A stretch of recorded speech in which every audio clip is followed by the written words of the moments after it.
রাধে রাধে বন্ধুরা, এই দেখো আমার একমাত্র বড় মেয়ের একমাত্র তার মেয়ে আর একটা মেয়ে, বড় মেয়ের মেয়ে, তার হাতে খড়ি হচ্ছে, তাই হাতে খড়ি দিচ্ছে। এই দেখো খুব সুন্দর করে নিজে নিজে লেখার চেষ্টা করছে। ও ব্রাহ্মণের কথা শুনছে না, ও নিজে নিজেই লিখবে, আর ও মন থেকে করছে। দেখো সব বন্ধুরা সবাই মিলে দেখো ও।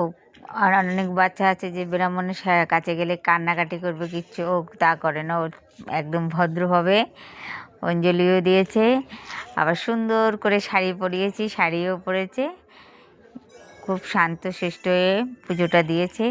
আর সকাল থেকে এমনকি আমরাও বলছি অঞ্জলি দেবো, কিছু খাবো না। ও বলেছে আমরা কিছু খাবে না, না খেয়ে ও অঞ্জলি দেবে। মানে এইটুকুনি বয়সে ও দেখো কত সুন্দর শিখে গেছে যে আমরা অঞ্জলি দিতে হবে সবাই মিলে, সকালবেলা কিছু খাওয়া যাবে না। কতবার বললাম সোনা একটু সুজি খা কিংবা একটা ম্যাগি করে দিই, তা খাও, কিছুই খাবে না, কিন্তু অঞ্জলি দিয়েই খাবে। এতটুক বাচ্চা, ছোট মানুষ।